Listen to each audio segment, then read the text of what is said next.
Happy Saturday morning, folks. Galen, Clavio, and Scott Caulfield, surprise, joining us here on the show as big day in college basketball coming up. We got the first day of the second round of the NCAA Tournament, and we got a lot going on in college basketball that we're looking forward to talking with you about here on the Back Home Network. Scott, how you doing? I'm good. Surprise. I like that.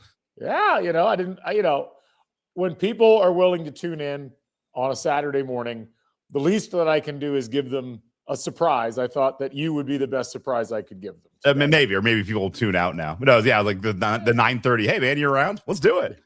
We go get donuts with the kids, and we're good to go. I was hoping to be outside doing this podcast, but I go out on my deck like I was yesterday, and there is a concrete leveler happening across the street. Someone deciding that Saturday morning, good time to level concrete. It's the sound of progress, man. If they go away, I might pick up the laptop and move out there. But anyway, folks, we got a lot to talk about with college basketball in particular. We're going to recap what happened yesterday in day 2 of the tournament. We're going to talk about the first day of the second round. We're also going to talk about scheduling. We're going to talk about a few other items. There's a kind of a meta commentary going on right now about Cinderella being dead. We'll talk about that. But if you've got comments or questions, you can hop on YouTube if you're not there right now and leave comments. I will warn everybody, if you're leaving comments after the live ends, I cannot react to them in real time. So don't be offended if that's the case. That's the way the space-time continuum works. Right. It's like I would love nothing more than like just a bunch of plutonium. Right. And, just be able to hop back in time, answer the comments. Yeah, if you're going to build a time machine of all the things to do, go back and comment on YouTube streams. That's the number one thing. Don't change the course of history. This is where, Galen GPT would come in handy, where that could answer you in real time, regardless of when you left the comment. But we're not doing that today. But no, if you've got comments right now, I know we're live on X as well. You can leave them there. And yeah, Scott, let's just dive in first and foremost. You, like me, ended up getting knocked out of the knockout pool that Jay Horry puts on. Didn't you get knocked out on day 1? I thought you did. No. So my picks is the first time. So I've tried a new strategy. No. Losing is your new strategy. Well, actually, yeah.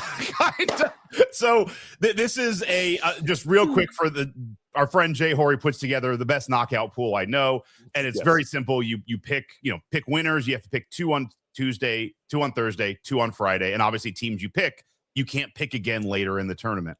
I picked Vanderbilt and Gonzaga day 1. I picked Alabama and Purdue on Friday. So to you, I made it. But no, in these knockout pools, the goal is to continue being able to pick. And I think, like many people, every time I always get too wrapped up in, well, I don't want to pick them because, in 2 or 3 games, I'm going to need them in the Sweet 16 or I'm going to need them in Elite 8. These are all things like I'm not going to need because I'm not going to be picking in those games. So this is the year I was like, you know what? I don't care about the future. Like, future be damned. I'm going to do this like a kid in college. Like, there's no repercussions for anything. We're just picking who I'm very confident is going to win. So today, I was actually looking at my pick, so I still get to pick. I'm looking at it. I'm probably going to pick Michigan State because I'm debating just taking Michigan. And again, just the goal is to fight another day because I thought about it. I've been doing this like 7 or 10 years, this knockout pool. I've never lost because I haven't had somebody to pick. I've only lost because I was wrong. So maybe let's just try not to be wrong this time. And if I get to a point where I have 2 teams I can't pick, then I'll fall on my sword and be happy.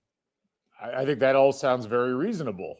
So yes, to all of that. Have you rebought? That's the great thing with Jay. I did. You rebuys. Yeah. So I did. My philosophy on this has always been, for those who don't know how this game works, you pick 2 on the first day. If you get one of those wrong or both of them wrong, you can either just say, okay, $10 down the drain, it's fine. Or you can rebuy for another $10. But you have to pick 4 teams next on that Friday.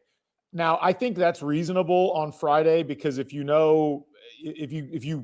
do it more logically, you're not going to be in a position where you're picking so many teams that you won't have teams to pick in the future. So I picked Nebraska day one, which was a good pick, but I also picked Ohio State, which was not a good pick. Right. So Ohio State knocks me out, as is tradition. So I rebuy, and I picked 4 teams that I was very confident were going to win, but also 4 teams that I wasn't terribly worried about losing their pick later on. So yesterday, my picks were Purdue, UConn, Texas Tech, and Kansas. Kansas gave me a little bit of a scare at the end there. UConn never fully pulled away from Furman, but those were good picks because I don't really look at any of those teams as penetrating very deeply into the tournament. Like they'll probably, some of them will win tomorrow, but I'm not too worried about them winning the following weekend. So I ended up making it through, no problem. Now I just have to pick one team today. Same with you. So who did you end? You haven't gone with anybody yet? I haven't gone with anybody. I might do it here live. Like I'm debating Michigan State because but the problem is they fall into the way that I used to play this game, which is like I'm trying to leave myself Michigan and Illinois and Arkansas. So let's hash it out here. I think maybe the way that I should go, because I both think Illinois, Arkansas, and Michigan can go farther. Maybe I should just pick one of those and continue to fight another day. Because there's a world. I like Michigan State because I think they're going to win today. I'm not sure they're going to the Final Four, but they fall into the old category of thinking. So as I talk this out, maybe I go with Arkansas, Illinois, or Michigan. Yeah. So I debated between several of these. Michigan State is one that I've debated, but one of the reasons I took UConn was because I do think that Michigan State is a better team. They're playing better. I think I like them in a matchup with UConn.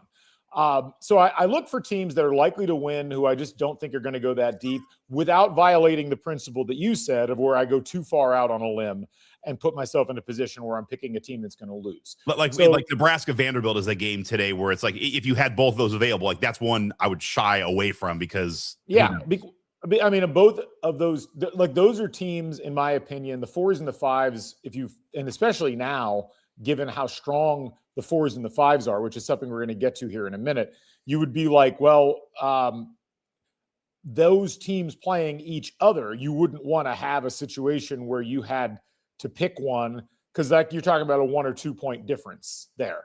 Right. So that's where you've got to be careful about these things. So I was down to basically like Gonzaga or Illinois, and I ended up going with Illinois. I guess a little Easter egg for those of you that are listening to the show early. If you're in this pool and you haven't put your pick in yet, my rationale for Illinois is essentially that they're very strong favorite against VCU. I'll be real surprised if VCU is able to outshoot Illinois, but they also have to play Houston next game, and that game's going to be in Houston. And I have Houston as a prospective Final Four team, so I feel a little bit more confident there. Whereas Gonzaga, I was a little bit taken aback by how poor they looked in their first round game. And so I would be a little bit concerned, even though I think they've still got a leg up on Texas. So I think either of those is a good pick. I'm not sure how you feel about Gonzaga versus Purdue down the line, but that's some of the calculus that we were looking at when we were making our picks this morning. We saw BG2E taking Arkansas today, saying, prove yourself again, High Point. I think that's a great point. And again, Arkansas is a team like no matter how strong you think they are you really going to pick them if they match up against Arizona in the next round? Yeah. So I just made my pick. I went with Michigan State. Just that's my feel. I'm going to go for it. So we're locked in. We'll see how we do. Again, an Easter egg. I think I can always buy back in. I think you can still buy back in for Sunday. Yeah, but then you got to pick 4 teams. And then just 4 teams, then you're kind of shooting yourself in the foot. I don't have any. This is probably like you could put this for every podcast. Like I don't have any real research to back this up, but it does feel like in the tournament you mentioned about UConn being a little bit surprised with that first game. It does feel like there is kind of a lot of short-term bias in here that I always feel like in that first round for some of those 1, 2, and 3 seeds, a lot of times like they'll struggle in that first game. You're like, ugh. And then they just rattle off 3 or 4 wins. And in reverse, you'll see Florida just absolutely dominate somebody. And it's like, all right, well, they're going to roll. And then they don't. So I just be wary of that because having watched this tournament for 30, 40 plus years, it does seem like that always seems to happen that you get a lot of like early game bias. And you're like, well, that Florida's just crushing people. It's like, no, that was probably just a bad matchup, or vice versa. It's like UConn didn't look great, but it's like maybe they're just not. That was a rough matchup for them also. A lot of this is matchup based. Yeah. And this is the thing we're going to talk about today, even is like this whole idea of who's playing well and who you need to keep an eye out for. A lot of it is simply, well, who are they playing and how do they match up? And so we're going to talk about that. We got a lot of chatter in the comments right now about SLU, Michigan. We'll talk about that game in a second. But I first wanted to go back and talk about the games that happened yesterday. So it was a less exciting day Friday than it was Thursday in the NCAA tournament. Obviously, it started off with a bang. You had that Kentucky Santa Clara game where you have the 2 threes at the end, and that looked like it was going to set the table for another really exciting day. We didn't really get that, though, the rest of the way. Right. Well, and this is something with the tournament is you're going to have days like this somewhere along the tournament. Like that's the funny thing about the NCAA tournament is people love the upsets, myself included. But if you have a ton of upsets, it normally leads for a round 2 that's not going to be as exciting because you know normally those 14, 15, 16 seeds, unless they're playing Purdue and they're St. Peter's, are just not going to normally fare well in the game of the round of 32 or the Sweet 16. So it's like there's kind of like ass kickings that are going to happen one way or the other. It's just, do you want to have them in the first round or do you want to have them in the second or third round? So I look at this as like this might set up for a pretty dynamite Sunday where you have a lot of good matchups. But yeah, Friday was pretty chalky. It also feels like we didn't really get it this year. It always feels like this is, again, just a feel thing. It always feels like between Thursday and Friday, there's one chalky day and there's one kind of upsetty day. Didn't really get a ton of upsets this year, so didn't really feel that. But definitely Friday felt like the day where, the Kentucky game was a great ending, but it was kind of just a chalk game, a day across the board. One of the cool things on KenPom, and you also get this on Torvik, so you could either one. Torvik is free, barttorvik.com, but KenPom, obviously, there's a small subscription price. If you're a college basketball fan, it's worth playing. But one of the cool aspects of that website for every day throughout the college basketball season, but including the tournament days, is that they will give a projection or a prediction based upon the numbers. So I think it's interesting looking at the numbers from Thursday first. And you look at this, and anything in red were games that produced an upset based upon what the original prediction was. So you could see like Georgia was a 1-point favorite over St. Louis, and then St. Louis came out and just obliterated them. Yeah. BYU was favored over Texas. They lost. St. Mary's was favored over A&M. They lost. You can see 6 upsets out of those games that happened on that day. And, 6 upsets, that's a pretty healthy number of upsets when you're talking about 16 total games. It was close in terms of like what the predictions were supposed to be, but you often get that. The biggest surprise was probably Wisconsin, who was favored by 10 against High Point. They end up losing by a point. Yesterday, no upsets at all. It was from a predictive standpoint, it was kind of chalky. Now, this is an interesting one in that obviously if Santa Clara gets a timeout, maybe sets their defense up, maybe Kentucky doesn't hit that 3, it doesn't go to overtime, then that's a potential upset. That was the one thing on Torvik where they had picked that as a win for Santa Clara by, I think, 1/10 of a point. And so that was pretty much a toss-up game. But you can see in the way that these are projected that a lot of this from an upset perspective is just, well, these were stronger teams. They were projected to be stronger. And like, again, I think it's interesting if you go with the KenPom projections in the first round, you're 26-6. You would have been 16-0 yesterday. Right. So for a lot of the talk about, well, is Cinderella dead, which I'll get to some of those tweets in a second. This is what's supposed to happen from a metrics perspective. And this is why when a lot of people use predictive metrics to try to predict games, this is the reason why, because you can see in the matchups and the way these teams play against each other who's actually stronger. And in this case, there weren't a lot of surprises, but there probably shouldn't have been a lot of surprises yesterday. It was more in line with what you would have thought. We can talk about why that is, but the key here ultimately, Scott, is the top of the field is stronger than it has been historically. and we should talk about why. But, I think historically, you just had a lot more variance down the field. The further down you got, the closer the teams were to each other. There's been a separation a little bit, especially with like the top 20 or so teams from everybody else below them. Yeah, I would just caveat it with like this season, because like I don't want to jump into the Cinderella discussion, but it's like people are, they're hostage to kind of small sample size. And so you look at 1 year, it's like, oh, like I remember 2 or 3 years ago, the discussion was like, oh, this is like NIL's leveling the field, where there's like, it's just a flat curve and like everybody has the same chance. And that was coming off a year where, a couple years before St. Peter's goes to the Elite Eight as a 15 seed, you had, 2 out of 3 years, a 16 beat a 1. It's like, oh my God, this is madness every year. And then it just kind of becomes chalky over years. I think there's a little more variance. And so I would just always caveat it. Like, I think this year it's the way it is. I also think that, a lot of this is just matchup driven. Like, I don't know if,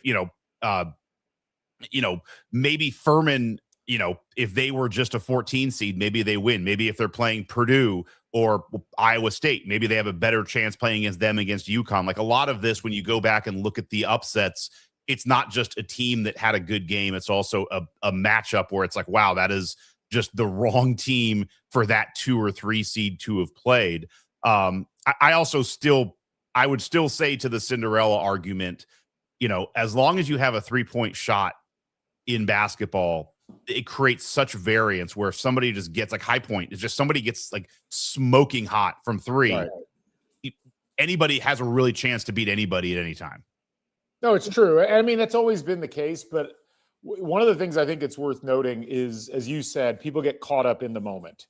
And, there were several tweets that happened yesterday. I want to make sure I pull the right ones here. Like Colin McMahon, who reports over for the Hoosier.com. So much chalk in this tournament. Both my upset picks, California Baptist and Akron, fell short of winning. Neither came all that close.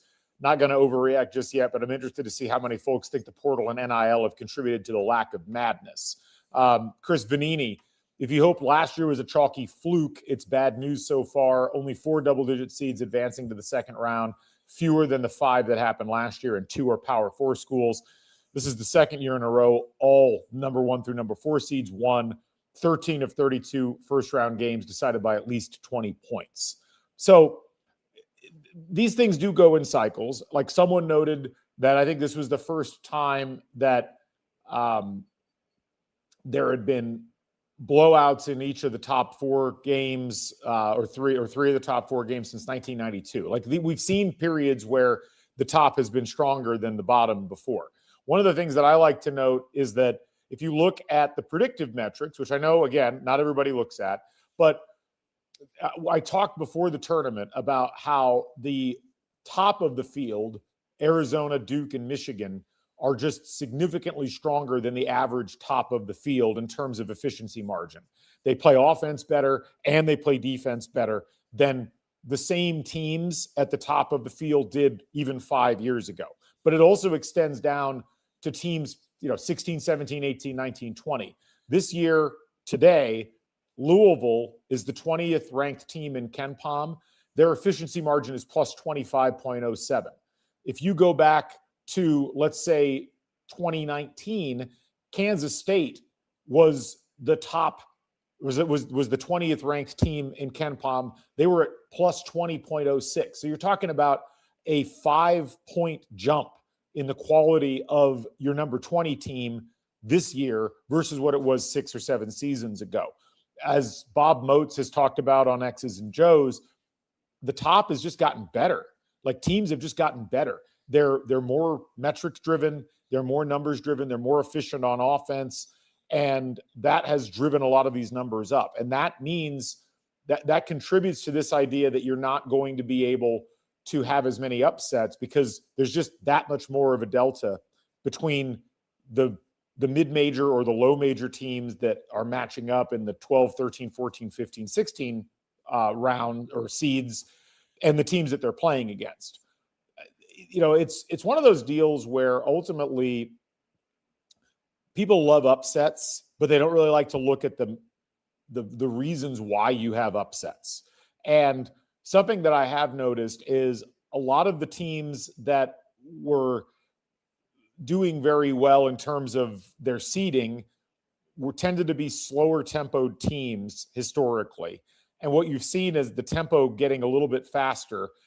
Slow tempo teams tend to look great in the metrics historically, but tend to not do as well in the tournament because it's easy to disrupt what they do. Like, St. Mary's is a great example of this. Someone asked me yesterday, St. Mary's ended up getting blown out by A&M. People are like, why do we keep getting tricked by St. Mary's? St. Mary's is one of those teams that doesn't have a ton of athletes, but plays a style that is very slow, which makes them look better by the metrics. Bo Ryan's early Wisconsin teams were like this as well. Those teams tended to underperform in the tournament. You don't see as much of that now. You see teams playing middle tempo or faster in many cases, or you see them focusing on things that maximize possessions like offensive rebounding or not turning the ball over. So you have that going on. You've also simultaneously got this situation with NIL. And I thought Trilly Donovan had an interesting tweet. Each of the 4 mid-majors that have advanced to the second round had NIL budgets near or north of $3 million this year. You still have to spend money to make money. And, Scott, for as much as people want to talk about, well, NIL is ruining college sports, this or that, the programs that are investing in NIL, even at the lower levels, are still able to compete. I just think there's several programs that haven't quite turned the corner on that yet. I think that's a market correction that will eventually happen, but we're in the middle of it right now. It hasn't actually gotten to the point where people know how to correct on it. The other thing that I think with this is, like, in the moment or in the short term, so the last 5 or 6 years, and I'm guilty of this as well. We look at a lot of analytics. So everything you're hitting on is like analytic based for the last 5 or 6 years. But then you're judging it against kind of unanalytical stuff where it's like this idea that the tournament has always been just a cavalcade of upsets, and it hasn't. Right. Like I'm picking out a year specific, but like 1997, you have Coppin State beating South Carolina, one of the first 15s, I think the second or third 15 beating it too. Yeah. There's that great scene of, it's like back when they had the crazy courts. It was on I still remember it was on the Boise State court. They picked up the coach. He does like a spread eagle. It's a weird shot, but it's you're thinking Steve Murfeld. That was Hampton against right. Iowa State. You're right. Okay, my bad. So different 15 on 2. But so Coppin State beats South Carolina. Yep. And it's like, that's hail. But that was, so if you count, and I don't count 8-9 as an upset or a 7-10. Like, to me, those are fairly matched teams. Outside of Coppin State, there was only 2 other upsets that year. College of Charleston beat Maryland, and Chattanooga beat Georgia. And that's it. Like, everything else was completely chalk. And that was 97. Even 98, you have Valparaiso beating Ole Miss in the Bryce Drew shot. I know that one correctly. That's a crazy shot. There was like 4 or 5 upsets that year. But, when you go back and look through the tournament, a lot of the crazy upsets that we remember are kind of one-offs for that year. And it's like, that was the upset of that tournament. Yep. And the rest of it is chalk. I mean, that's when you and I were growing up. It was kind of like you got 1, maybe 2 upsets a tournament. I think there's just been some tournaments where it's like, it's just gone completely nuts. And like, we have this thought of, oh my God, St. Peter's the Elite 8, or, VCU from the play-in to the Final Four. And it's like, if that doesn't happen, it's like, well, it's a chalky tournament. It's like most old tournaments were chalky. This is a similar argument that I feel like happens in the NBA all the time, where it's like, man, the 90s, go watch the Bulls in the playoffs. Like, it's just such a tough game. It's like, well, I watched regular season games. It wasn't all clotheslines. Like, it wasn't all like that all the time. You have kind of selective memories of what people want to see. And I think the idea of it's always been madness is not true. It's just like, there have been madness moments, and you could say the same thing for this tournament too. It's like, you had a great upset with High Point. This actually reminds me very much of a tournament of the 90s, where you have kind of your one upset, you have a couple of close games, and now we're going to get into some really good games in the second, third rounds. I mean, it's a set of great points you just made there. And look, so many of these games come down to the last few minutes and a shot here or there, and it completely changes the way that we think about what happened in a tournament. The block spot on Twitter noted VCU beat North Carolina, came back from 19 down in that. High Point beat Wisconsin. And you had a bunch of games where the teams were within 10 and it was very competitive. McNeese and Vandy, Cal Baptist and Kansas, Kennesaw State and Gonzaga, Wright State. Yeah, I mean, Siena had Duke on the ropes. If they get a couple of rebounds, I mean, they missed like 5 shots at the rim. If if Siena, so it's like everything you said is true. I'm not knocking, like your metrics are all right, but it's like if the big guy from Siena can hit 3 kind of at the rim layups, it's possible Siena beats Duke, and then suddenly the discussion is like, oh my God, is our mid majors taking over? Yeah, well, and it's interesting because these things, as you said, go in phases, and if you think about it, we thought it was impossible for a 16 seed to upset a 1 seed, and we had a couple of close calls early on in the tournament after they went to the 64 seed. Georgetown almost lost to Princeton. Right. Oklahoma almost lost to a team that is escaping me right now, but it was the same tournament. It was 1990. And then for years, those were always blowouts, always. And then it's the last 10 years. You've had the 2 16 upsets of 1 seeds in Maryland, Baltimore County over Virginia, and of course, Fairleigh Dickinson over Purdue. If you look at 15 seeds, there were 3 15 seed over 2 seed upsets, or really 4 in a span of a decade, from 91 to 2001, the last one being that Hampton, Iowa State game. And then there wasn't one for 12 years. And then we got 2 in the same tournament. That was the tournament that Lehigh beat Duke and Norfolk State beat Mizzou. 14, you used to be able to set your clock to a 14 upsetting a 3. It happened every year, it felt like. From 86 until 99, I think there were 10 or 11 14 over 3s, and we've only had 2 in the last decade now. So these things are very cyclical. It's funny, like the lack of lower seed upsets, part of the problem, and we've talked about this before, is the small conferences, their champions, their best teams get knocked out in their conference tournaments, and then you lose. Like, not only does that make the 12 and 13 seeds weaker, this year was a great example. You go and look through the games or the conferences that had like a good contending team. Let me give you a good example here. Like, I'm just looking through a couple of different options. The Big Sky. So like the best team in the Big Sky this year was either Montana State or Portland State. It was probably Portland State. They end up getting knocked out in their conference tournament. So you end up with Idaho, who, good for Idaho for winning that game, but that was not nearly as strong of a team.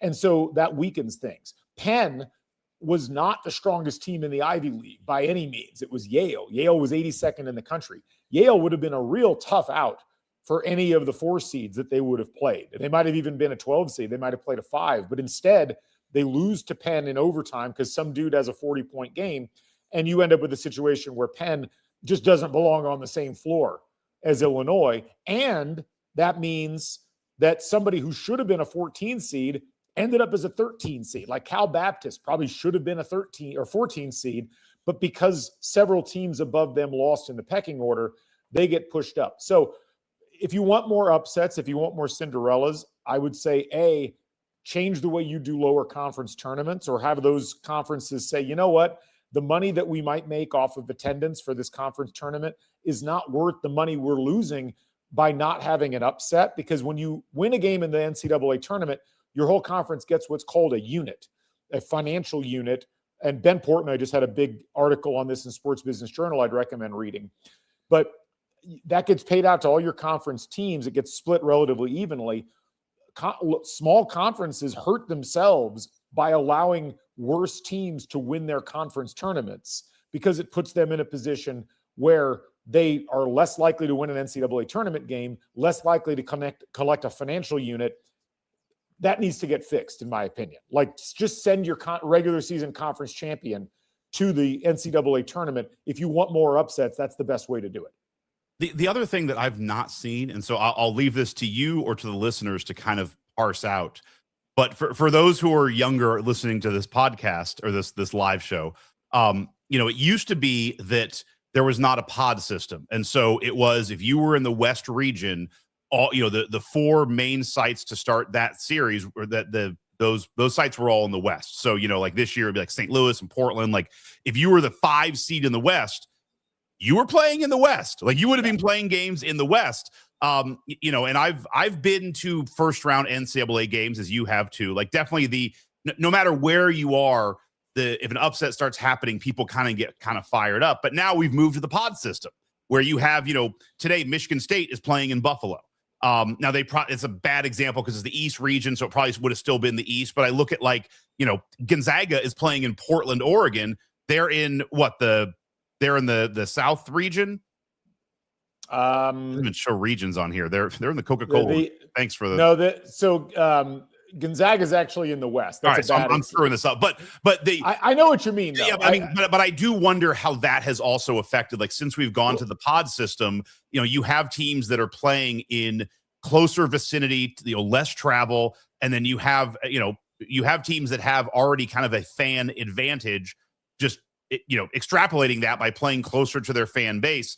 I do think that stacks the deck against having more upsets, because it used to be you'd have some of those games where it's like South Carolina is playing in the West. There's in Boise, Idaho. It's like nobody from South Carolina, very few people are going to Boise, Idaho for that game. And then you just have these, you sometimes have these weird anomalies where there would be a 15 seed where it's like, damn, they're 300 miles closer to the site than the other team. And you still get some of that. But I do wonder how the proximity of the pods has affected upsets. It probably has an effect. I mean, I think all of these things have an effect in some way, shape, or form. But I also I flatly reject the idea that there's an effort to try to have fewer upsets or any of that. But some people seem to think that that's the case, that the NCAA is killing off the upset. That's not the point. What is, I think, worth noting, and it actually bleeds into the scheduling argument, which we'll come to at the end if we have time, this idea of we should be trying to find the best teams and have them play in the tournament and decide who the best team in college basketball is. That should be the purpose of the tournament. And unfortunately, I think a lot of times college basketball reporters and fans tend to get they lose the forest for the trees sometimes. And this year is a good example. This was a year, and Steve brought this up earlier, Belmont would have had a much better shot at making noise in the tournament than Northern Iowa. We celebrate Northern Iowa winning the Missouri Valley, and it's a great moment for Northern Iowa, don't get me wrong, but it hurts the Missouri Valley to not have Belmont, a team that had won, I think, 27 games this year and looked awesome most of the season. It hurts the conference, and I think it hurts college basketball to not have that team playing in the NCAA tournament. Why there isn't more focus on how do we ensure that if you're a mid-major, there was a clear chance Miami of Ohio might not have made it. It doesn't help the tournament to not have those teams in the tournament, but we kind of push that to the side. And then when we look at what's going on right now in the tournament, it's this must be NIL or it must be the portal. It's no, Belmont was a good team all year. Miami of Ohio was a good team all year in that they didn't lose. You want those teams in the tournament. Why can't you do something to ensure that more of those teams are in the tournament? And that is not the NCAA's fault. The NCAA tells all the conferences, you get to decide what happens with your automatic bid. Right. For many years, the Ivy League, the Big Ten, and the Pac-10 didn't have conference tournaments. If you won the regular season title, you went to the tournament. And at some point, you've got to acknowledge that while the conference tournaments are fun, they are damaging to your conference. And this is why you've seen these conferences go to these weird ass ladder brackets to, where it's you've got the SoCon where it's the 17 bye tournament. Right. So if your 1 seed and 2 seed aren't playing until the semifinals, then you're doing some protection. But we saw several instances this year where that didn't protect them, because basketball is not about it is in one game, anything can happen. We've talked about that many times, but you have a better chance of something happening in one game if you give the best team in your conference a shot at playing that game in the NCAA tournament. Like Robert says, you have a hard time convincing me conference tournaments help the mid-majors. Why they don't switch to something that is more protective? I know it's money because they get television money off of those conference tournaments, but you know what? At the end of the day, the NCAA tournament is probably a bigger profile and more important thing. And I think that's something to keep in mind. Anyway, I would also just one last point, and this will either be you completely saying that's a good point, or I'm going 100 or 0. You're like, that's the dumbest thing I've ever heard, which is probably like 90% of what I say on this pod.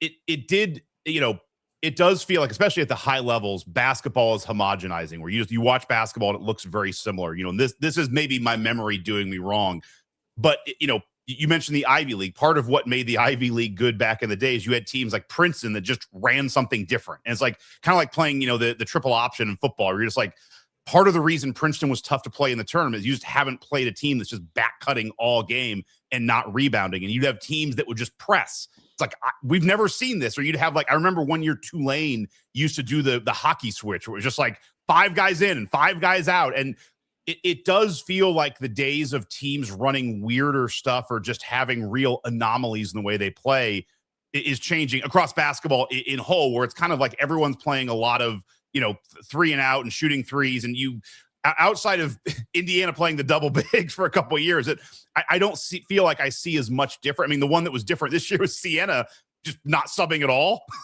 And it kind of almost worked against Duke. But I do wonder if that is having some effect where you're not seeing as much like stylistic differences in basketball. Well, I mean, I think when you do see them, like what St. Louis University is doing with Josh Schertz is stylistically very different, and it pops, and you're like, wow, that's really cool. But I mean, look, the whole purpose of playing basketball is to score more points than the opponent. And so I don't think you're wrong in that the stylistic variance has dwindled some, but I think a lot of that is because there is a most efficient way to play basketball, at least offensively. And we've talked about it as IU fans. We've talked about the modern game and the idea that you may not like it, but shots around the rim and shots from the 3-point line are the 2 most efficient shots in basketball. And so the more that you can do to put yourself in a position where those are the shots that you're taking and not relying on just sheer athleticism to try to get to the hole or relying on a bunch of mid-range, that's got to be how things evolve, because you're going to get left behind if you don't move to those things. Now, I do think there are some innovative ways about it. Again, I really love what has happened with St. Louis over the course of the last couple of years. And I think that system that Josh Schertz runs is really attractive. I still think there's some question marks about, would it translate to the highest levels of basketball? It might, though. And so I do think as you think about these things, it does make a difference. There was an interesting tweet to summarize this. Dan Wolken noted the 13 seeds this year ranged in KenPom from 87 to 151. A decade ago, the worst 13 seed was 94th in KenPom. So that kind of goes back to what I was saying.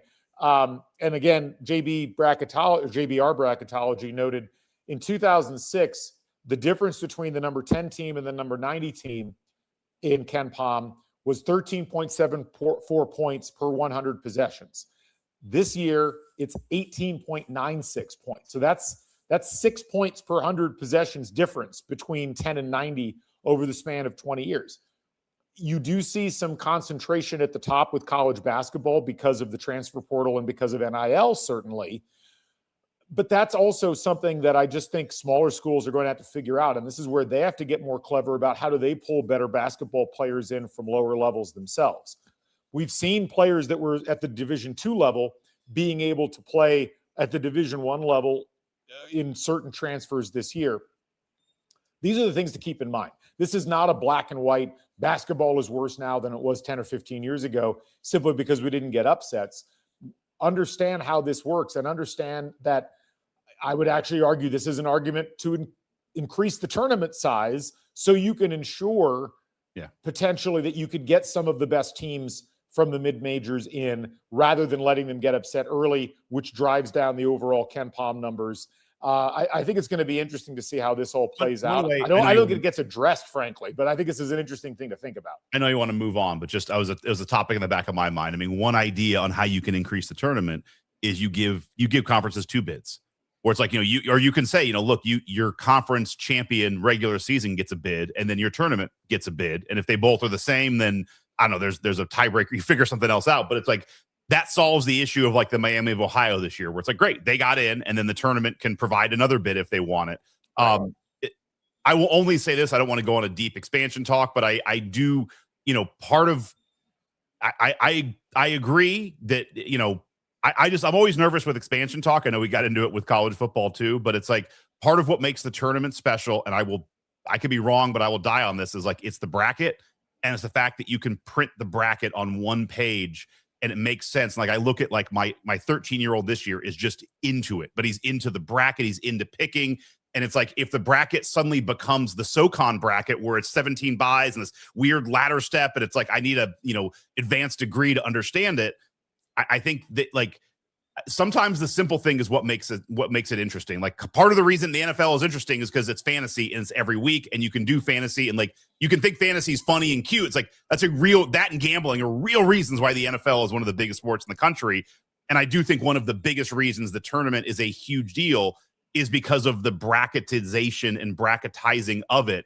But it has to be something that's easy to pick, that, Janice from accounting, so to speak, the joke can do. And I do think it has to be something that can kind of fit on, I would say one page, but not only anybody prints their bracket anymore. It has to be like fit on one computer screen. You may be right. I mean, I think you're very much correct about the need to keep it at least somewhat simple so that the people who don't understand all of the intricacies can still do it. And that's why I think like 96 is probably, you just make it like just one more. I think if you have another kind of first four adjacent thing where it's like these come in, like, because that's already made picking weird, where it's like, do you want to pick the 6 or just the whoever? Right. So I just, that's my only hope, is like, just keep it simple and keep it something that, again, the Janice from accounting can understand. And look, the NCAA wants to expand because of money, because they know that there's going to be a television audience for this. People are going to watch, whether you like it or not. Right.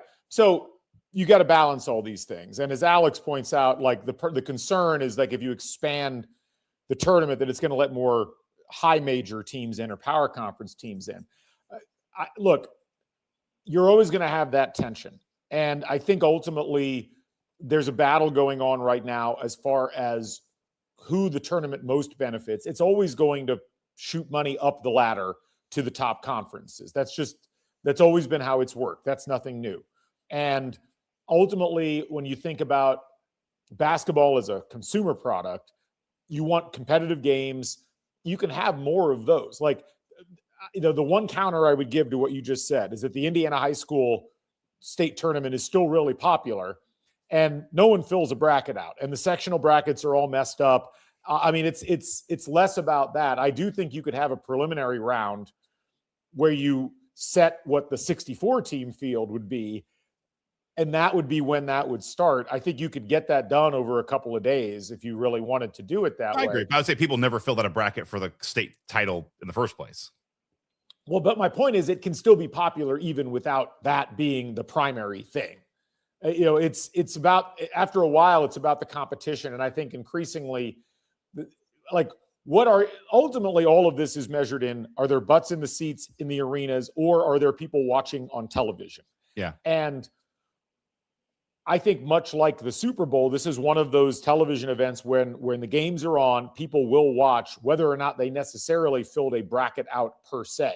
I agree. I think the brackets is what makes it a next level, like a Super Bowl type event. Maybe. Because the conference tournaments, theoretically, they all have brackets and they are as exciting. I don't know average fans who are tuned into conference tournaments as much as the NCAA. I think the NCAA is because it's like, oh, my wife and all of her teacher friends have brackets. I just wonder how many of those people are actually watching a lot of the games that wouldn't still watch the games if they didn't have a full bracket that they were filling out at this point. So yeah. I don't know. It's an interesting consumer question. Anyway, let's talk a little bit about the games yesterday. Any surprises for you in terms of the results? I mean, this was more or less what I thought was going to happen. I thought Hofstra might have a chance to stick with Alabama. They did not. I was not surprised St. John's or Northern Iowa lost. I was not, or beat Northern Iowa. I was not surprised Texas Tech beat Akron. I think the biggest surprise for me yesterday in the games was probably the way that, man, I don't even know. Kansas losing their big lead at the end was a bit of a surprise. Virginia being pegged by Wright State. for about 3/4 of the game was a bit of a surprise. What was there anything that stuck out to you as being particularly surprising?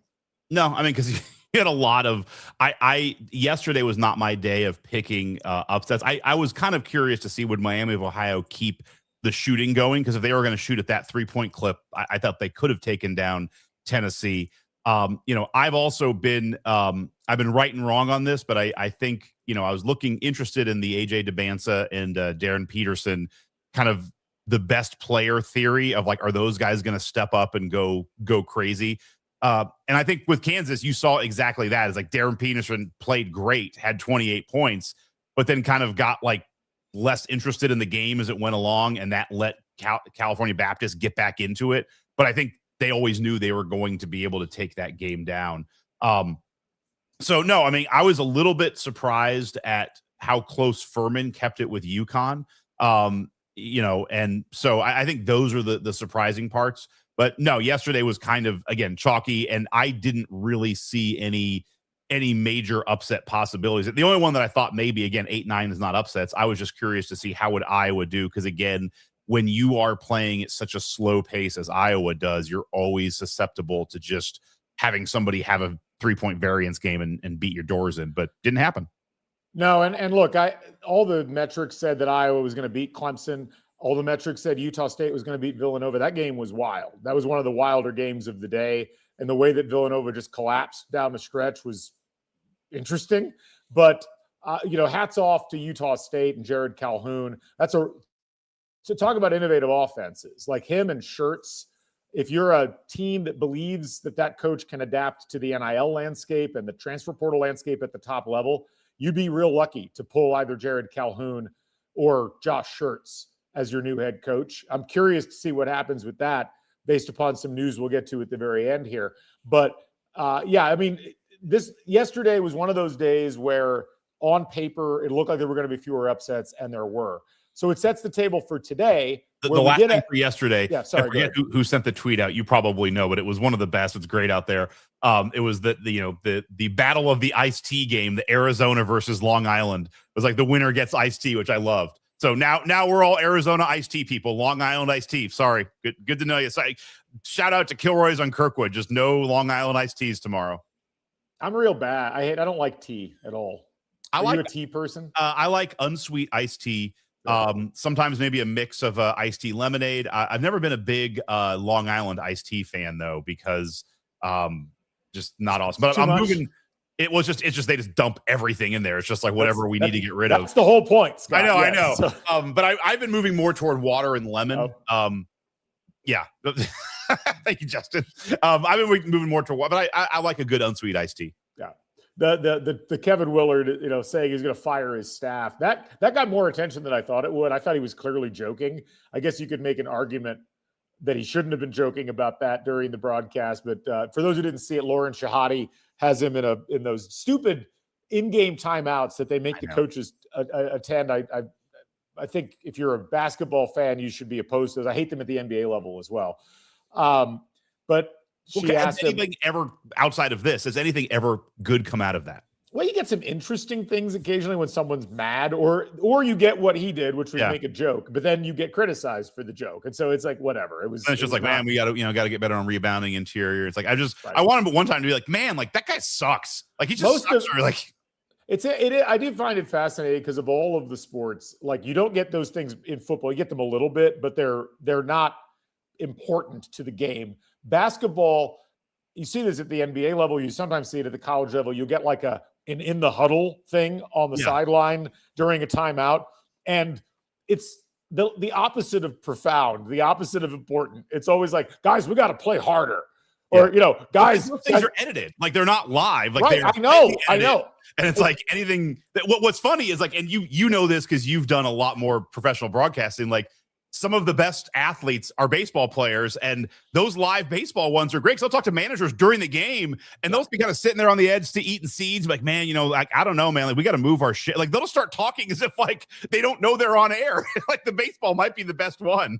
Yeah. It's one of those deals where it's theater. It's not even good theater though, because I think if you watch enough of these, the NBA, same problem. You watch enough of them, you're like, This is vapid. This is for people who don't really understand basketball. It's like, let's just get the most basic narrative and storyline out there that we can. I hate them. Come on, guys. But Gotta anyway, get back. You gotta get back. So I went to another, Pacers season tickets. We get like Boom tickets. So I took the family to a Boom game, and we were 2 rows behind the Knicks Boom team, but like they got down like 17-3 or something. And like they call the timeouts. We're sitting there. I'm staring at the coach. Like I'm 5 feet away. And the coach, who is, like not Boris Diaw, but he was a former player. He just sat down and just a lot of expletives I'm not going to use in the pod, but it's just like, man, F this guy. You got to get effing back. Like, if you don't get effing back, you're going to be out of this effing league. This is like, he's like, just F this, F you, F that. Just walks out. Like, that's all he said. And then the team's like, all right, let's go Knicks. It's just like, put him in. Like, that's a timeout. Like, put that one on the air. Anyway. Yeah. I mean, only on the, that's on the subscriber only version of the timeouts, right? Anyway, let's talk games today. The first one, Michigan versus St. Louis. This is going to be potentially a really fun game. Is this the real coming out of Kareem Abdul-Jabbar? Yeah, yes. This is Slew Alcindor getting his true national spot. I'll tell you, Larry Nerd, or yes. What's the Chamberlain one? The Big Dipper, or I forget all of them, but they're all really good. Oh man, they're so good. No, it's been great, and this is a fun team. It's a fun head coach. He had a great quote. Josh Schertz, the head coach, did. No amount of money would ever change what actually drives winning. You see some teams, and I haven't studied it, but I think you can see teams where it's like 5 independent contractors playing. The good teams, the sum is always greater than the individual parts. And Galen, have you watched a team like that with 5 independent contractors? No comment, Scott, on that. At least not on this show. But I will say this: that it's almost unfortunate that this is the matchup that St. Louis gets in the second round, because that's what a 9 gets. If there's a team that embodies what he just described among the 1 seeds, it's probably Michigan. Like, that's a really together team. That's a team that knows how to play well. It's also, there's a great article in The Athletic from last year, I think it was, about Josh Schertz. It goes through his whole background, fascinating backstory. But he and Dusty May are like best friends, and they're very familiar with each other's programs. I would love to see Slew win this game. Even though I have Michigan in my Final Four, obviously, but it would be just so cool to watch them be able to go in and play a game against a Michigan team that is obviously awesome.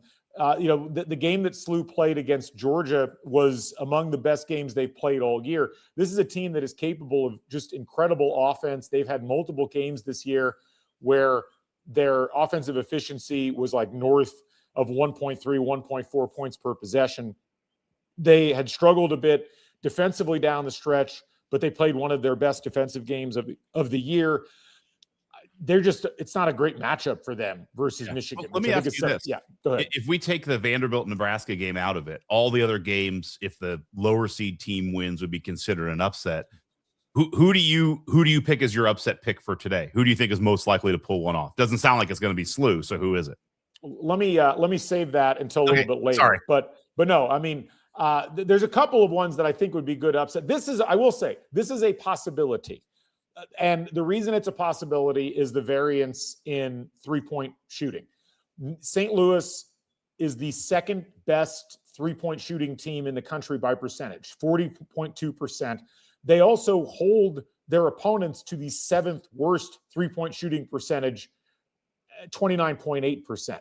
Michigan is like the major conference version of this. They're 45th in the country in 3-point offense, 45th in the country, 36.3%. They hold their opponents to the 30th worst 3-point percentage on defense, 31. So I say that to say that if St. Louis can find a way to get their shooters spread properly, if they can run their offense and hit threes, and Michigan can't stop them effectively, they could absolutely win the game. But the same goes for them against Michigan. And that's where I feel like Michigan's interior presence and ability to score in multiple ways and their ability to defend in multiple ways is probably going to be a little bit too much for St. Louis to overcome. But we'll see. This is one of those games where you just could have a team randomly going off. I wouldn't be shocked. Yep. You go through the other games today, and what I would say, let me start off by saying the games I'm most excited to watch today. Vanderbilt, Nebraska is probably first on my list with this one. And what I think is fascinating about this game is it is strength on strength. Vanderbilt has a top 10 offense in college basketball this year. Nebraska has a top 10 defense in college basketball this year. And Vanderbilt's defense is okay. Nebraska's offense is kind of mid. Nebraska doesn't really grab offensive rebounds, as we saw throughout the course of the year against, say, Illinois or against Purdue. They don't really get to the free throw line a bunch, but they do shoot the ball really well.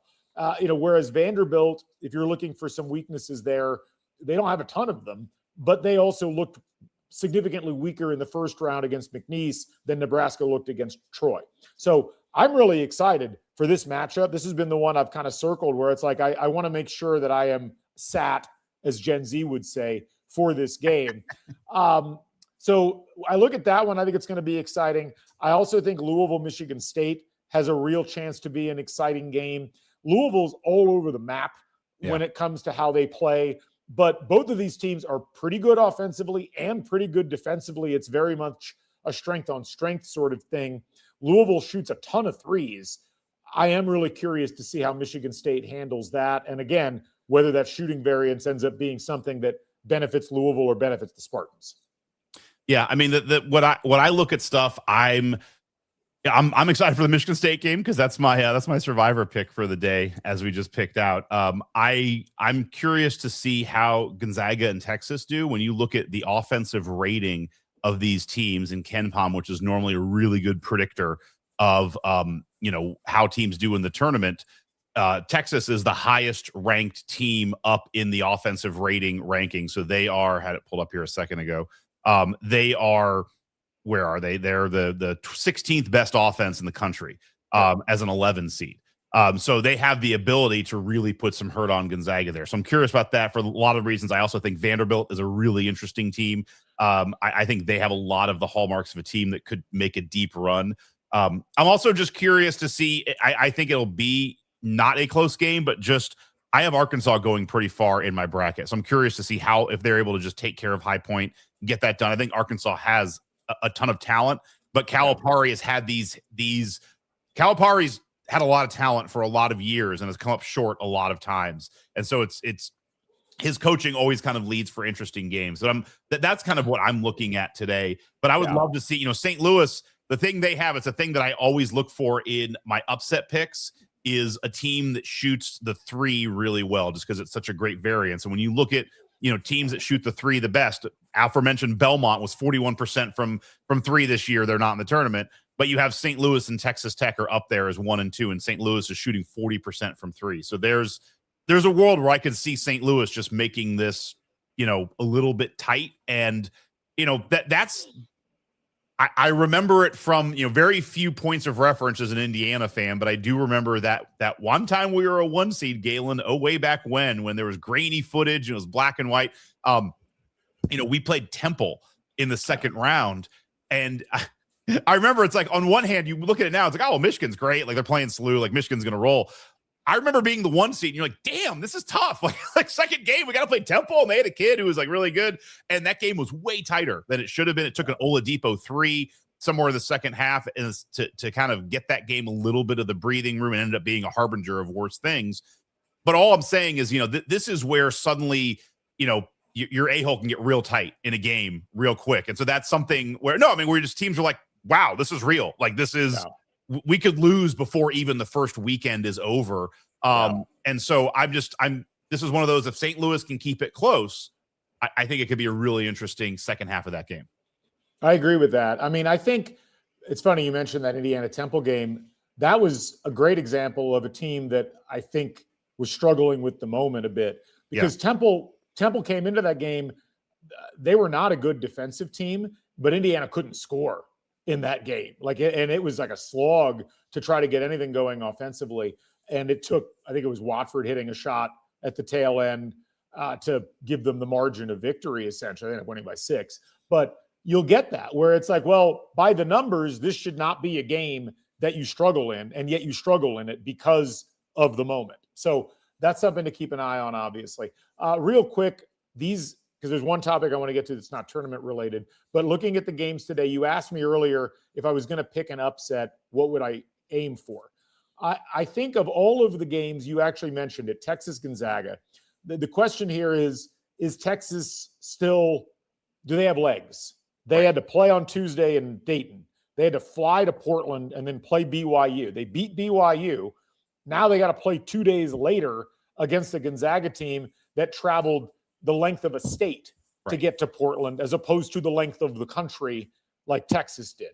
But Texas has the offensive capacity to do this. Gonzaga looked shaky against Kennesaw State, and Gonzaga's offense is not that great. It's 32nd in the country in adjusted efficiency. So that would be where I would look at a potential upset if there was going to be one. The other game that I would maybe keep an eye on in terms of this would be, and I would hesitate to call it an upset per se, but I'll go back again to the Louisville game, where Louisville, because of the fact that they shoot such a high volume of three-pointers, 13th in the country, and they're pretty good. They're 36% from 3, but they also shoot really well from 2. They're hyper efficient offensively, and they don't allow they generally don't allow teams to get a lot of offensive rebounds. But this is where it's like strength versus strength, because the thing that Michigan State does best is keep the other team off of the offensive glass. And for a team like Louisville, who needs some offensive rebounds to keep things going, that's a dangerous game to be playing. So I would still expect Gonzaga and Michigan State to win those games, but that would be where I would look for potential upsets if they were there. Yeah. I look at the Texas one for exactly that thing, and the more I talk into it, let's highlight SLU. Let's see how it goes. Yeah. So, and Alex points out in the chat, it's a standalone game. If it delivers, it's going to get major eyeballs, and it sets up. I always find the way they set up the Saturday and Sunday interesting. That part of what makes Thursday and Friday great is just the quad screen. I mean, YouTube TV is fantastic. You get the quad box. Like, it is. If you're growing up today, you have no idea how good you have it. Like when you and I were growing up, it was you had CBS, unless you had the big dish. Like, and I think you did the big dish. You could swap from spot to spot. Yeah. I was not living in the lap of luxury like you were in West Lafayette. Yeah. You just had CBS. I had the big dish. It was nice. No, I know. I'm saying you did. Yeah. I just had CBS, and you would get whatever game it was, and it's like they would actively not leave games. Like you'd be at a game with a 30-point blowout and like, man, we got something brewing in Wichita. Oh, it's a close one. All right, back here where UConn's up 24. It's like, just nobody go to that one. You couldn't get it. It's awesome. But I wonder on the Saturday, Sunday thing, I've always found it interesting. They have 2 standalone games to start the game. It's like you start with St. Louis, Michigan, and then you have Louisville, Michigan State. And then you kind of get this, you get kind of that same feel the rest of the day. I've often wondered why they don't go 2 games in the first 2 stanzas and use a little more of the inventory and try and kind of get some of the eyeballs versus the standalone, because it works well if it's a great game. I remember one of the years it was like, was it Sean Miller had a hell of a game against Ohio State with when Ohio State had the 1 seed with Odin, and it was like Sean Miller was at Xavier, I think, and like that was just a killer game. But a lot of times it feels like if the SLU Michigan game is like an 8-point game and it's kind of just not going on, it's like you kind of shot a bullet and just wasted it, where you could have had 2 and you kind of pick from one. So I've often wondered why they go to this format so early. Well, it's because the non-sickos, the people who fill brackets out and then watch games, the people you were talking about earlier, they tend to do things on Saturday evenings. They tend to go out to dinner. They go out and they have social plans that they're doing. And so you want to have a concentrated audience in the first 2 windows. You also don't want people swapping around and skipping commercials, because the whole idea for the people who are buying the commercials is that they want people watching the commercials. And if you've got 4 games on, you're immediately going to whatever the next game is. So that's why they do it. They want to concentrate the audience. I would love it if there were more games on during the early part of the day. But since I'm a sicko and I'm going to watch the games in the evening anyway, I'm not as bothered by it. Alex noted Channel 40 one time tapped into a West Coast CBS feed to show a Butler first-round game out west in 2003. I thought, and that stuff used to happen where you'd have, you'd have the live look-ins at halftime, but not much else. But it was one of those things where you had this situation where you could, in a big market, if you had a television station that owned another television station, sometimes get a second game on. And that did feel like you had hit the jackpot. Yeah. This is old person corner. This is like pre-internet. I mean, there was a world pre-internet where I'm just like, you're watching and you have no idea. But outside the live look-ins and the halftime show, you don't know what the scores are in the other games. And I distinctly remember, I was in MCCSC. We had spring break the first week. The Valpo Old Miss game. I was actually in college at that point, but I'm back home from college. And it's like, I'm just watching my parents' kitchen. And it's like, that game was the featured game. It's like, I got to watch the whole Valpo game. It's like, oh my God, I'm getting to watch the upset game. Like, wow, this is awesome. It was, that's a once in a lifetime thing. Yeah. Now everyone gets it all the time. Let's talk about our final topic before we wrap things up, which is the UNC job opening. And what does that mean? So Hubert Davis under some significant fire right now in Chapel Hill. They lose after blowing a 19-point lead to Virginia Commonwealth. And there's been mounting pressure on Hubert Davis at North Carolina. And this is what happens when you coach at a place like North Carolina, where it's just not going to be received well if you are not performing at a high level consistently. And so, what's interesting about just going to say this is a high level job that we like to talk about. Maybe we are as well. Like, this is Hubert Davis, who in his 5 years at North Carolina has been to the tournament 4 times, been to a Final Four. Grant, I mean, it was a weird, but he took them to a Final Four. Like, they went to the national championship game, a Sweet 16 and 2 first-round exits. Just throwing that out there for, other fan bases who are like, hey, we haven't made the tournament in 4 years. Like, need a little bit more time. But anyway, you are right. Like, at the high level of college basketball, the teams that are actually being blue bloods, that's not enough. But that is just throwing that out there. 4 or 5 years in the tournament with a Final Four and a Sweet 16 under his belt. Now, the problem for Hubert is that it's all happened in reverse to some degree. You're right. You're 100% right. And it's like if you reverse it, it's a great career. Right. If you start off and you lose in the first round a couple of times, you get to the Sweet 16, you have a bad year, and then you make the national title game and are leading at halftime. Oh, yeah, like, this guy's going in the right direction. But this is like, it's like John Gross when he was at Illinois, when he had the remainder of Bruce Weber's team. They're a 7 seed, they make the Sweet 16, and then they don't make the tournament again.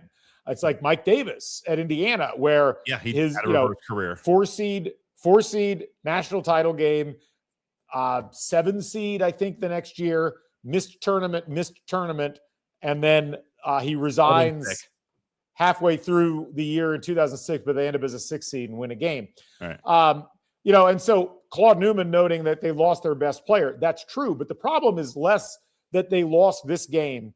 It's the way they lost the game, because even without their best player, when you're up 19 in the second half in a tournament game, you should win, period, especially at North Carolina.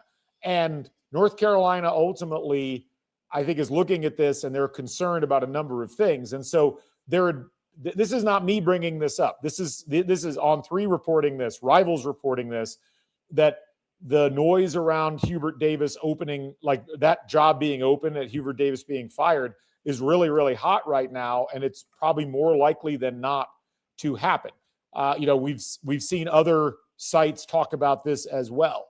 And, this actually, Steve brings up the point that I was going to make here. UNC fans are losing their minds over Hubert Davis. They think they can get Nate Oates or Todd Golden. I'm not sure they can. This is, I think, going to be fascinating if North Carolina ends up moving on from Hubert Davis. It illustrates to some degree what you just said, which is that if you're criticizing Indiana fans for being impatient or the situation being toxic. It may be, but this is something that is commonplace whenever a supposed blue blood is not performing at a high level over a period of time. Justin notes, I don't want to hear it from UNC title 10 years ago and a Final Four since. That is one way of looking at it. The other way of looking at it, though, is that much like in college football, when you have a team and a program that spends a ton of money and is a brand that is supposed to be competing at the highest levels and they don't, this is probably how the reaction is supposed to be in terms of the history of how these programs operate. And we've talked about it on the show many times, Scott. Kentucky, when they've had downturns, they've addressed them very quickly by changing the coach. North Carolina has done this as well with Matt Doherty in the early 2000s. That led to Roy Williams getting hired. The programs that haven't addressed it quickly at that level, which is basically just Indiana and UCLA, have not had the same levels of success as the Dukes, the North Carolinas, the Kentuckys, the Kansases have. Now, Kansas really hasn't had to deal with it. Neither is Duke.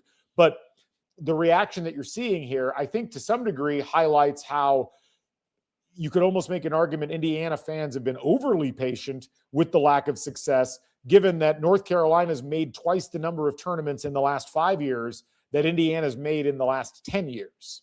Well, and I think this also highlights one thing. I want to come back to the Roy Williams thing, but this highlights something, in 2024, they're the, number 9 ranked team in the country in KenPom, but they're the 2024. Yeah. They're the 1 seed. You have a great team that year, but they don't win the ACC conference tournament, and they go into the NCAA tournament as a 1 seed, and they lose in the Sweet 16 to Alabama, which isn't a fireable offense, but it is, when you put together a really good team, and you saw this with Indiana and Crean, it's like when you have that team where it's like, all right, this is a team that can win a title, and you fall short of that without even getting to a Final Four, it builds some, like, kind of the good team we had a great year is kind of lost on, like, man, we could have won a title. Like, we didn't even make the Final Four. What is going on here? And then it's like, how do you respond to that? It's like, if you put together another good team, it's like, all right, well, that just becomes okay. It looks like that was your shot and you missed your shot, I think that's when fans get a little bit nervous. So I definitely feel that. But UNC has always been my example for this, for exactly what you were saying. UNC and Kentucky. Kentucky had Gillespie. It was like, nope, we're going to go get Calipari. North Carolina, they had, Matt Doherty, who was an alum. And they're like, nope, this isn't working. They went and got Roy Williams, which, on one hand, it's like, I agree that shows that you can't really mess around, and sometimes too much patience is bad. But the second part to that is Kentucky went and got Calipari, who was a fantastic coach. UNC went and got from Kansas, went and got Roy Williams. That's the and part of that is like, you can also be too quick and reactionary if you just start hiring the wrong people. And so this is where, if you're North Carolina, it's going to be interesting, because I look at them of like, they have a real small sample size of doing this, kind of like IU. It's like they had Dean Smith forever, and then they went to Guthrie, and it's like that was Guthridge. Okay. Bill Guthridge, sorry. They went to Guthridge, and that was kind of, he went on the fumes of Dean Smith. And then it's like they went and did a hire, and they didn't go well. Matt Doherty was not a success. It's like they then, but they had some connections to Roy Williams. Like, that was a very unique situation where, Roy Williams was a Dean Smith, disciple. He wanted to go there. So it's like the tracks were laid for that. To their credit, they went and did it. I'm putting a lot of caveats here, but it's like North Carolina they don't have a history of, flipping through 5 or 6 coaches and continuing their history. They kind of have one example where they're just, the doors open for whoever they want, and they screwed it up. And they got Doherty, and it's like, all right, and like, we'll go get Roy Williams. Like, that's the answer. And like, they did that. But like, this could be interesting, because it's like, does this lead to them suddenly getting on the cycle that Indiana was on 20 years ago, where they're just suddenly like trying to figure it out? And I'm not saying Hubert Davis is the right choice, but these things aren't easy. It's not as easy as just say, go get our Nate Oates.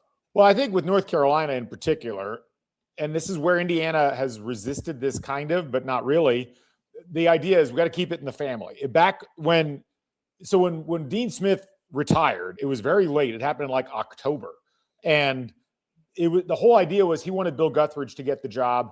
He had been a longtime assistant. He felt he deserved it. He knew he wouldn't get the job in an open marketplace. Right. And so sure enough, he gets the job, and they had like 3 or 4 good years. They had a surprise Final Four. They were stacked. I mean, they had like Stackhouse and the recruiting fell off while that was happening. And then when Guthridge decided to retire, the idea is, well, we still have to keep it in the family. And they talked about, we're going to hire Larry Brown. They didn't. We're going to hire George Karl. They didn't do that either. They hired Matt Doherty because they couldn't peel Roy Williams off of Kansas. Right. And I remember I was interning at Channel 13 in Indy that summer, and it was a big deal. I remember watching the press conference where like Roy comes in and sits down, and the reporter's there. He's like, "I'm staying," and and Final Four, yeah. And then 3 years later, I think it was after. No, I think it was no. Doherty that was there 2 years. Well. Three. Sorry. Yeah, Galen's always right. My bad. 3 because they lost in the national title game to Syracuse. I know. WWGD. What will Galen do? My bad. Yeah. Sorry. But anyway, it was Gillespie who was 2 years at Kentucky. Sorry, that's what. Correct. But so the point is, I think they got caught in that again when Roy retired, and it's like we got to keep it in the family. And I don't think Hubert Davis was the right choice. And this is what you start to walk down the pathway. And as Steve notes, we all have PhDs in blue blood backsliding. We know the signs. UNC better be careful. So I want to mention the team that Roy Williams lost to in the 2003 national championship game. Look at what has happened to Syracuse. Okay. So they had the opposite problem. They had Jim Boeheim, who lasted, I mean, he had a good last act of his career, went to a couple of Final Fours, and they were competitive in the ACC, but didn't adapt to the NIL landscape. And Boeheim, for lack of a better term, kind of like maneuvered it so that he could have his choice come in and coach the team. Syracuse is in such bad shape. The South Florida head coach just turned them down. Like Providence has more NIL money available to basketball than Syracuse does right now. And North Carolina, what I think is fascinating about this UNC job is that, yes, there are concerns about Hubert Davis's ability to be an in-game strategist, but there's also big issues with Carolina's NIL setup. They are watching Duke run laps around them in terms of talent acquisition. They have watched Duke establish a professional player acquisition structure with a GM, real alignment through their athletic department, and North Carolina is way behind on that. I would argue Indiana is in better shape in terms of their basketball program and their athletic department setup as a whole than North Carolina is. So if you fire Hubert Davis, you better be willing, if you're North Carolina, to go in and address all of those things while you're hiring your new coach. And this is where, to go back to the comment that was made earlier, if you're Todd Golden at Florida, you've already won a national title at Florida.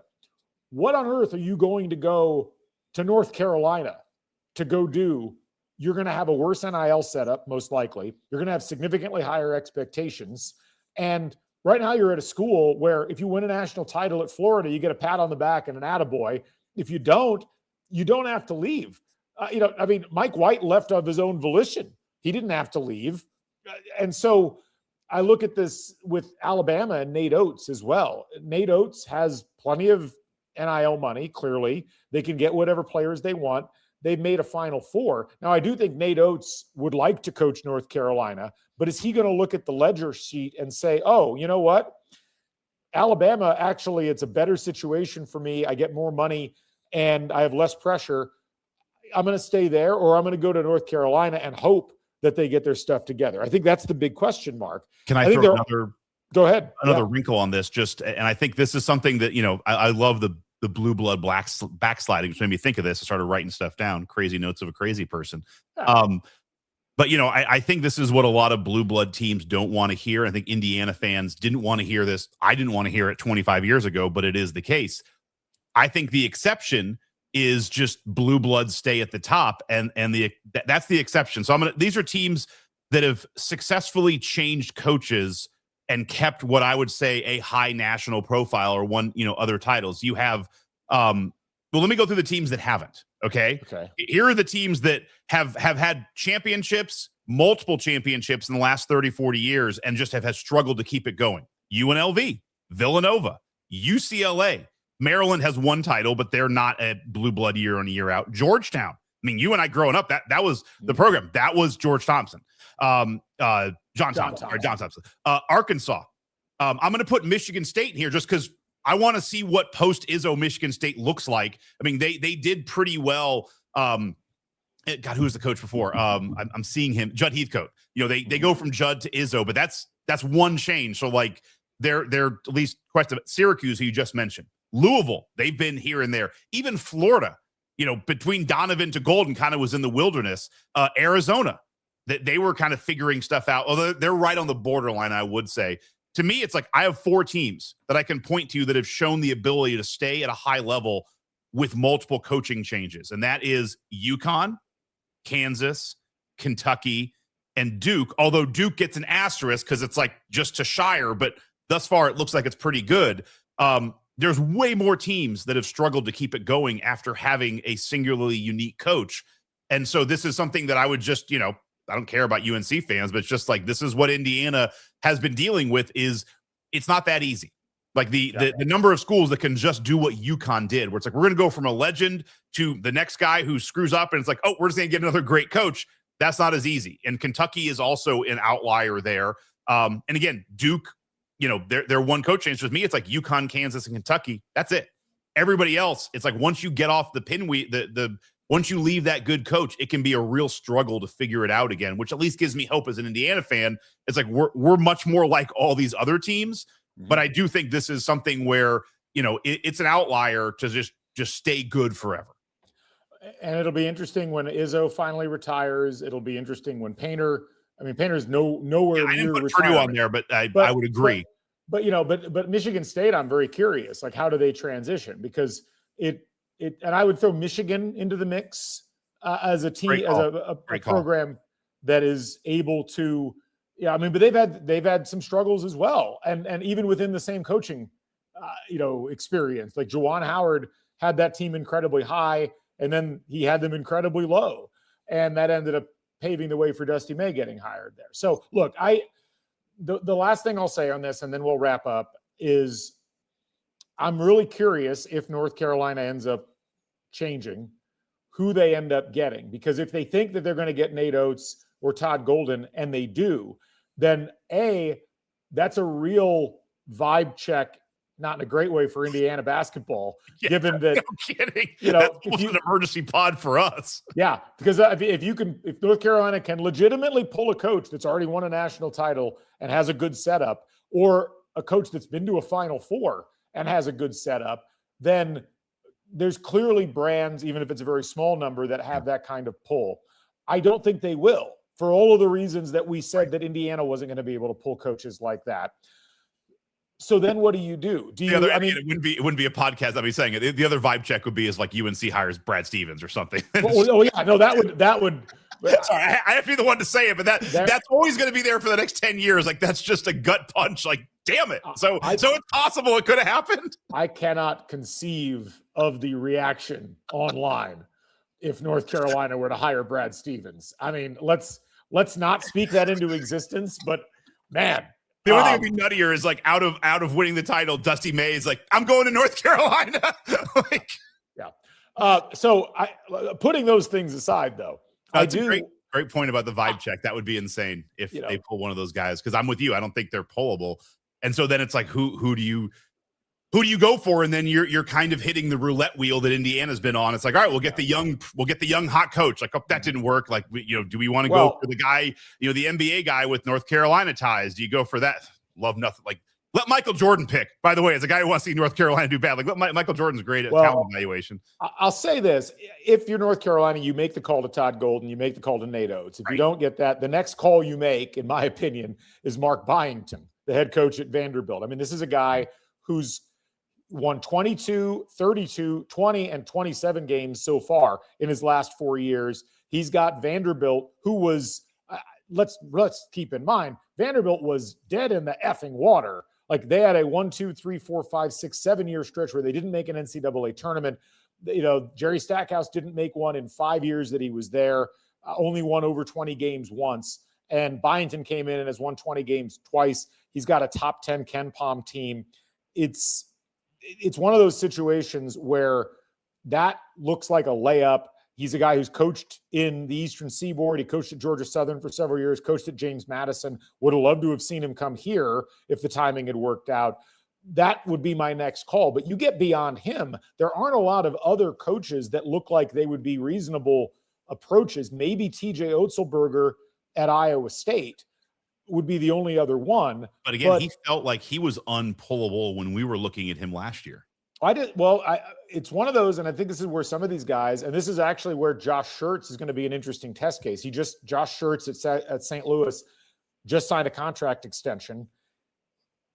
I'm not sure how excited he's going to be to take a huge job, and I actually think it would be best for him to get a couple more years at the major level, not the high major level, but the major level, the Atlantic 10, Mountain West level, to continue to refine what he's doing for his own career benefit. But increasingly we see guys who are like, I'm not in a huge rush if I'm in a good situation to go to the top. Our own Bryant Haynes, the defensive coordinator for IU football, is a great example. Everybody was like, how did that guy not take a head coaching job last year or this year? And he said, and Cignetti said it as well, he's not in a huge rush to be a head coach. And he's in a good spot. He's making $3 million a year. He's the architect of the defense. He can do whatever he wants with that defense, and he doesn't have all those other responsibilities. I think for a lot of guys, especially guys with younger kids, they want to be able to have a family life, and it's a lot easier to do that as an assistant or coaching at a slightly smaller school. Bob Moats, thanks for watching, Bob. We're in a generation shift in coaching. It's hard to find Gen Xers. Millennials and Gen Alphas, who are truly next. And some of this I think basketball has also changed. Like if you're TJ Otzelberger, it's like you can win a title at Iowa State. Like there's no reason why. It's not college football where the Big 12 is like you have to do a tighter path. Like he can get a 2 or a 3 seed almost every year out of there. I don't know if you can win a title there, but I also don't think winning a title is the end all be all. Like if look at where you've won titles the last several years: Florida, UConn again, Kansas. Baylor's the only real off the board title. Well, I guess Virginia would be there too. There are places you probably can win. I'll retract my statement, Scott, but I'll say I don't know that winning a title, I guess is what I'm trying to say, is necessarily the momentum for a lot of these coaches making a decision. Like, I don't think Josh Schertz is thinking, oh, let's go I want to go win a title. That's the end all be all. I think for many of them, it's like, I want to coach basketball. I want to win a lot of games. And then you get into tournament play and it's a roll of the dice. What's going to happen there? You have to be successful in the tournament, but I don't know that I have to go somewhere where I can win a title is necessarily the motiving factor that people think it is for a lot of coaches. I would also say, I do think, and I'm thinking this out. I'm testing it now live, but this is where I do think the NIL era has changed the calculus a little bit. Is your control over NIL is so important. Of like, I want guys on my, like, this is what Cignetti just has right now. Is nobody's telling Cignetti anywhere in the IU universe how to spend his money. Like he has a blank checkbook. He can do whatever he wants.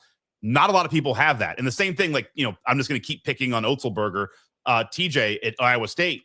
He has that at Iowa State. I'm pretty sure, like, there's not a lot of people being like, hey, man, my money's coming with strings attached. I want you to look at these people. It's like, TJ, go do what you want because you did it at Iowa. You're doing it at Iowa State.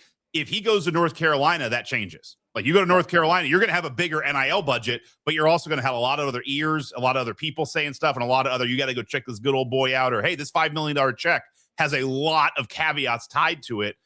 And I do think, as important as NIL is, and all these guys want to be, God in their own fiefdom, I do think that's a big deal where, like if you're Shire, you probably don't have strings attached because you got there and you have that piece. But I do think that's part of the deal here for some of these guys. Is like, look, I've built it. Maybe if you're Otzelberger at Iowa State, you have a 1 every 10-year shot to win the title if you put things right. But it's like, I kind of don't have anybody up my butt telling me what to do with NIL. But if I move to the next level, I will. And it's like, I'd rather just kind of own my own fiefdom and really control my own destiny. And I think that's a lot of things at play going on now too. As Bob Moats noted in a chat that we're in, if you take Hubert Davis's record and you put it at Clemson, they're building a statue and giving you a lifetime contract. Yeah.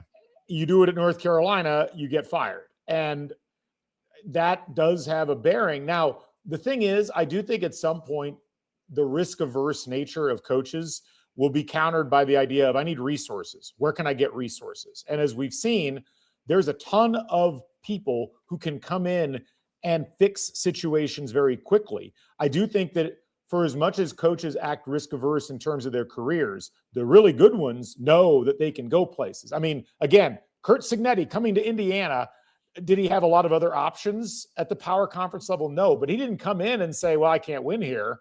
I got to go to the next level. It's like, we're going to win here. And this happens in basketball too. Natos is a prime example. Like Rick Pitino, to me, like he takes over a St. John's program that should have been on that list of teams that you talked about earlier with Georgetown and so forth. Yeah. Dead in the water program for 25 years. They win back-to-back Big East titles. I mean, like, you can do it. And yes, there's concerns, but man, I tell you what, like, no, Pitino's a great example because the amount of blame that gets laid at the feet of fans and media about why coaches can't get things done at particular schools, it's always gone the moment that a coach can get it done at a particular school. You know, it's a situation where if you're good at what you're doing and you understand how to capitalize, like Mark Byington was an up-and-coming coach at James Madison.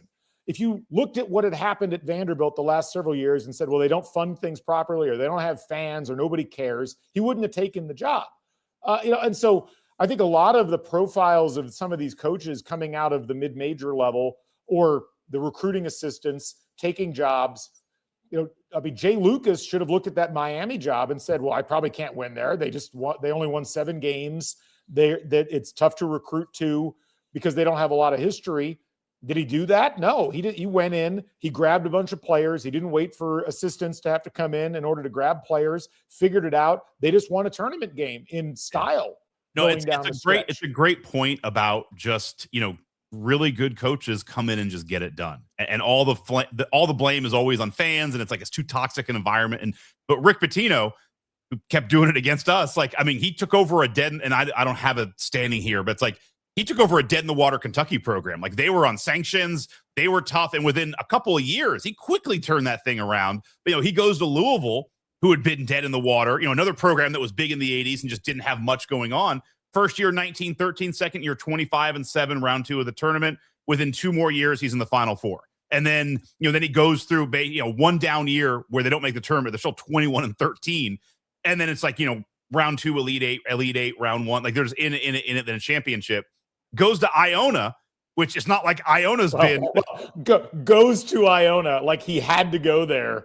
He had nowhere else. But anyway, point taken. But no, he that's the job he took and immediately gets them into the tournament with a 12-6. It's a weird year. But even the next year, it's 25-8, 27-8. And then, as you said, goes to St. John's first year, 20-13, and then back-to-back Big East. You put him in a spot, it doesn't matter where he's at, and you can change the things. Like he goes to Louisville, they go from Conference USA to the Big East, to the America, to the ACC. It's doesn't matter. He's going to win. And it is funny how you just continue to change. You change the dynamic. You put him in the early 90s in the shoe culture. It's he can figure it out. Put him today at NIL. It's no, he can figure it out. And your point is very well taken. It's similar to what I was on the podcast with Alex Bozich, and it kind of comes back to this discussion point about Indiana basketball. It's funny because we're starting to tread into the water that you and I did a lot of years of football talk, where it's in the end, the answer is simple. It's no one's fault. The team needs to win games. Coaches need to win games, teams need to win games. And it's not easy, but that's how you bring people back. That's how you get it all back, is just go and win games. We all taught, there's not loyalty. There's not bandwagon fans. It's not you got to buy tickets because you care. It's no, the team needs to win games. But this shows good coaches come in. Good coaches can immediately get things done no matter what the situation is. We'll talk more about that this upcoming week, and there's a lot to think about. So we'll see what happens with North Carolina. I think it's going to be They should hire Rick Pitino. That's what we've come. That's what we've come down to. That'd be a match made in heaven, my God. Would that be wild? That's never going to happen. But anyway, all right. Well, thanks to all you folks for joining us. Kind of an impromptu live here today, and we will be back. I'll do another one of these tomorrow. I might not be able to pull Scott in for another 90 minutes, but we'll see. But enjoy the games today, folks. We'll catch you on the flip side. Stay never daunted. So long, everybody.